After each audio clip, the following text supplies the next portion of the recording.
오늘 우리에게 주신 하나님의 말씀은 사사기 4장 1절부터 10절의 말씀입니다. 구약성경 364쪽입니다. 사사기 4장 1절부터 10절의 말씀을 드라마 바이블로 낭독합니다. 제4장. 에훗이 죽으니 이스라엘 자손이 또 여호와의 목전에 악을 행하매 여호와께서 하솔에서 통치하는 가나안 왕 야빈의 손에 그들을 파셨으니 그의 군대 장관은 하로셋 학고임에 거주하는 시스라요.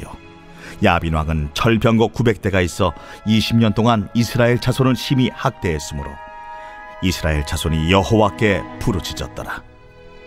그때에 랍비돗의 아내의 여선지자 드보라가 이스라엘의 사사가 되었는데 그는 에브라임 산지 라마와 베델 사이 드보라의 종려나무 아래에 거주하였고 이스라엘 자손은 그에게 나아가 재판을 받더라. 드보라가 사람을 보내어 아비노함의 아들 바락을 납달리 게데스에서 불러다가 그에게 이르되 이스라엘의 하나님 여호와께서 이같이 명령하지 아니하셨느냐?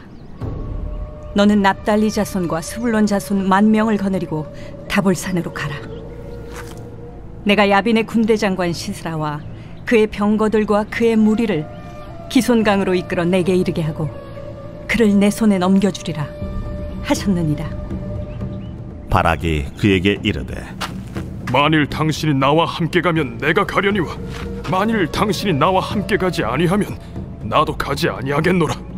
내가 반드시 너와 함께 가리라. 그러나 내가 이번에 가는 길에서는 영광을 얻지 못하리니 이는 여호와께서 시스라를 여인의 손에 파실 것임이니라 하고 드보라가 일어나 바락과 함께 게데스로 가니라. 바락이 스불론과 납달리를 게데스로 부르니 10,000명이 그를 따라 올라가고 드보라도 그와 함께 올라가니라. 샬롬, 새날이 밝았습니다. 오늘도 말씀과 찬양으로 또 기도로 주님의 은혜를 우리 안에 가득 채우는 귀한 이 아침이 되기를 축복합니다. 아멘. 오늘은 사사기 4장입니다. 말씀의 처음 부분을 보니까 사사 에훗이 죽었다고 합니다.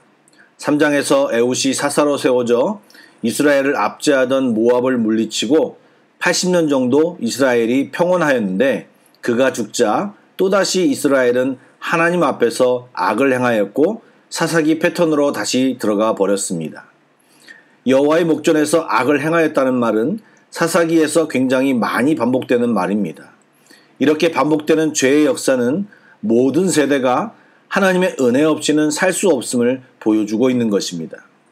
하나님은 자신 앞에서 죄악을 행한 이스라엘을 납달리 지파 지경에 있는 북부 가나안 하솔의 가나안 왕 야빈에게 넘기셨습니다. 이 야빈 왕은 자기 휘하에 시스라라고 하는 걸출한 군대 장관을 둘 만큼 군사력이 막강했습니다. 또 철병거가 900대가 있었습니다. 이 말은 당시 변변한 무기 하나 없는 이스라엘에게 절대적으로 이길 수 없는 군사력을 상징하는 말입니다. 그런 막강한 군사력을 가지고 있는 야빈은 이스라엘 백성을 심히 학대했습니다. 이렇게 하나님이 함께하지 않는 이스라엘 백성은 바로 세상의 힘의 지배를 받게 되었습니다. 힘 있는 사람은 힘 없는 사람을 다스리는 것이 세상입니다. 이스라엘이 할 수 있는 것은 여호와께 부르짖는 것밖에는 할 수 없었습니다. 그런데 여러분, 여호와께 부르짖는 것은 바로 이스라엘 백성의 능력입니다. 우리 중에도 간혹 하나님을 의지하지 않고 우리의 힘으로 세상과 함께 맞불 작전으로 덤비는 분들이 있습니다.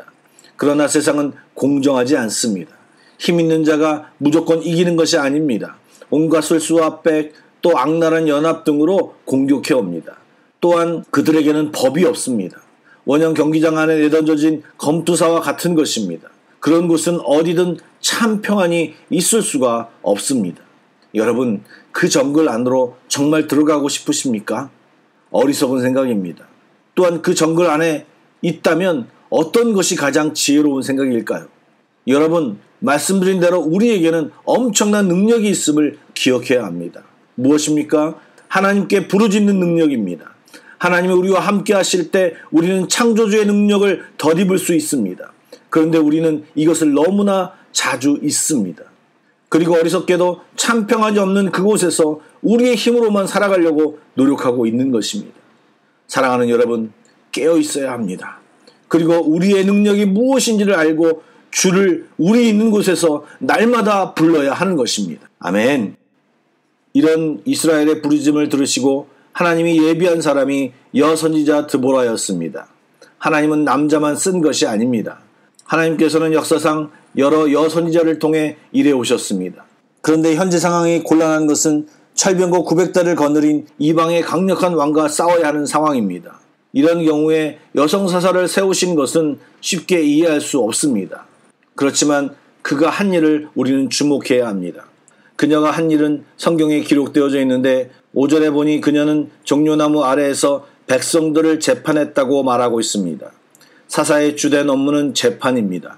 사사는 하나님의 율법으로 백성 가운데 일어난 일의 옳고 그름을 판결하고 또 그들이 나아갈 길을 가르쳤습니다. 그러므로 사사는 전사 역할을 감당할 뿐만 아니라 언약의 회복에 매우 중요한 역할을 담당한 것입니다. 사실은 이것이 전쟁의 승리보다 더 급하고 중요한 일입니다. 전쟁에서 승리하는 것도 중요하지만 전쟁이 일어나지 않게 관리하는 것이 더 중요합니다. 평상시 우리가 말씀을 잘 알고 잘 무장함이 굉장히 중요합니다. 왜요? 말씀은 우리들의 무기이기 때문입니다. 사단에게 틈을 내주지 않으려면 말씀을 잘 알고 그 말씀으로 잘 무장해야 합니다. 그러므로 우리들이 말씀을 무장하기 위해 현재 무엇을 하고 있는지 우리 자신을 돌아볼 필요가 있습니다. 호세아서 6장을 보면 우리가 여호와를 알자, 힘써 여호와를 알자, 그의 나타나심은 새벽빛같이 어김없나니 비와 같이 땅을 적시는 늦은 비와 같이 우리에게 임하시리라. 아멘. 말씀은 그냥 그렇구나 하며 지식을 쌓는 것만이 아니라 말씀은 곧 주님이시기에 말씀을 알면 우리는 주님을 체험하게 되어 있는 것입니다. 그렇기 때문에 여러분, 우리는 말씀을 최선을 다해 가까이 하는 노력이 필요한 것입니다. 아멘. 사사 드보라는 가나안 왕 야빈 손에서 이스라엘을 구하기 위해 전쟁을 준비합니다. 드보라는 혼자 전쟁에 나가지 않았습니다. 하나님이 바락이라는 인물을 통해 전쟁을 치르게 하셨기 때문입니다. 드보라는 하나님의 말씀을 바락에게 전달하였습니다. 그리고 그에게 하나님이 함께 하셔서 승리를 주실 것이라고 말해 주었습니다. 여러분, 얼마 전 읽은 시편 18편 말씀이 생각나지 않으십니까? 내 손을 가르쳐 싸우게 하신다. 예, 부르짖었더니 지금 하나님이 이기는 법을 가르쳐주고 계시는 것입니다. 아멘. 이 말씀의 내용을 우리의 삶에도 경험하기를 간절히 소망합니다. 어려울 때, 힘들 때 부르짖고 지도함 받는 우리 모두가 되길 주의 이름으로 축복합니다. 아멘. 그런데 바락은 자신이 혼자 가야 한다면 가지 않겠다고 대답합니다. 그리고 드보라와 함께 갈 것을 요청합니다. 예, 바락은 눈에 보이지 않는 하나님보다 눈에 보이는 드보라를 더 의지했던 것입니다. 드보라는 이 요구를 들어주기는 했는데 그가 전쟁에서 승리하고도 영광을 얻지 못할 것이며 적장을 죽이는 영광스러운 일은 한 여인의 손에 뺏길 것임을 예언했습니다. 여러분, 보이지 않는 하나님을 의지하는 것은 정말 쉬운 일이 아닙니다. 주일날 말씀드린 대로 목숨이 왔다 갔다 하는 순간에도 아이를 키우고 또 사랑하는 아이를 믿음으로 나일강에 띄우는 것은 아무나 할 수 있는 행동이 아닙니다.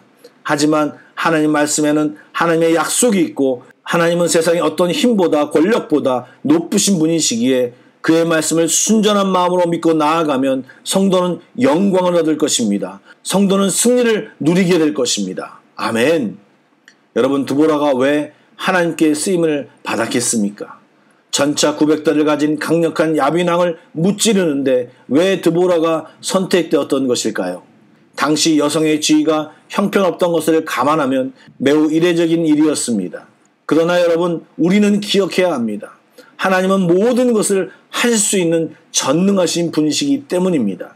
사람의 능력, 그 사람의 학식, 그 사람의 성별에 구애받지 않고 하나님을 의지하고 주께 구하는 자와 함께 하시는 분이 우리 하나님이십니다. 그리고 그런 사람을 통해 하나님께서는 일하심을 지금 이 말씀을 통해 보여주고 있는 것입니다. 사랑하는 여러분, 우리들의 힘은 주님이십니다. 말씀 보고 기도하는 일을 게으리하지 맙시다. 여러분, 우리가 다 아는 이야기고 매일 강조하는 이야기이지만 조금만 딴 생각하면 놓치는 것이 말씀과 기도의 삶인 것입니다. 이 삶을 살지 않으면 우리는 보이는 것에 마음을 빼앗기고 우리 역시도 사사기의 패턴을 따라갈 수밖에 없습니다. 또 주를 부르는 자는 구원을 얻으며 주의 영광을 보게 될 것입니다. 우리 모두가 주님을 부르는 것이 우리의 능력임을 진정으로 알고 살아가길 주님의 이름으로 축복합니다. 아멘. 기도하시겠습니다. 능력의 주님, 오늘 이 아침에도 우리들이 주님을 부르게 하옵소서. 정말 이것이 우리의 능력임을 알면서도 말씀을 보고 깨닫는 것이 중요함을 알면서도 기도하지 않고 말씀 보는 일에 게으른 우리들임을 주께 고백합니다. 알고만 있지 않게 하시고 남들에게 그렇게 하라고 이야기하면서 정작 본인은 하지 않는 어리석은 자가 되지 않게 하여 주시옵소서. 주님이 나와 함께 하시면 내 능력이 없어도 내 지식이 짧아도 부족해도 할 수 있음을 알고 날마다 때마다 주께 구하고 주님과 동행하는 저희들이 다 되게 하여 주옵소서. 코로나가 우리를 방해하지만 방해물이 될 수 없는 것은 주님이 우리와 함께 하십니다. 주여 우리를 도와주시고 주여 우리와 함께 하여 주시옵소서. 예수님의 이름으로 기도드립니다. 아멘. 찬양 한 곡을 묵상하시고 계속해서 합심기도와 개인기도로 나아가겠습니다.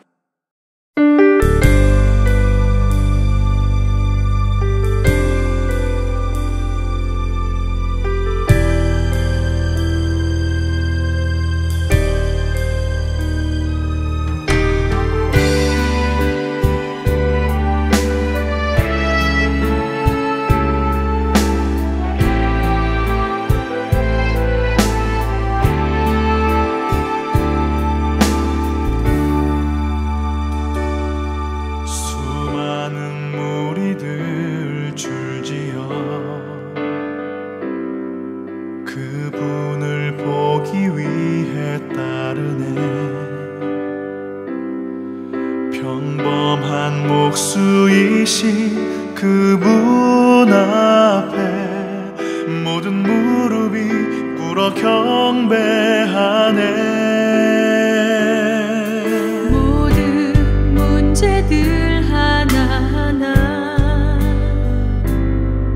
죽음까지도 힘을 잃고 생명의 근원 되신 예수 이름 앞에 모든 권세들 굴복하네.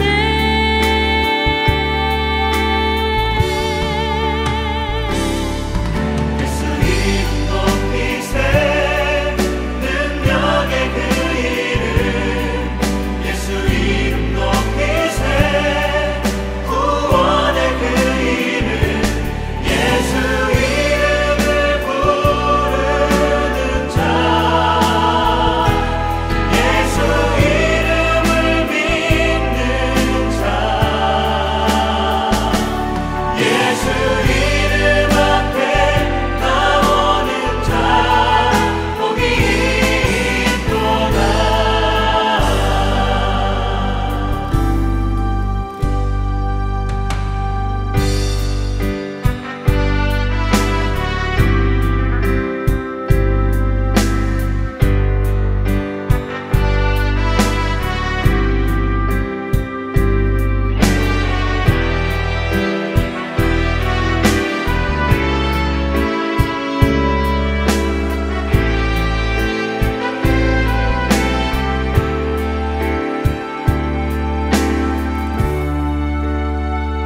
나의 계획이 실패하고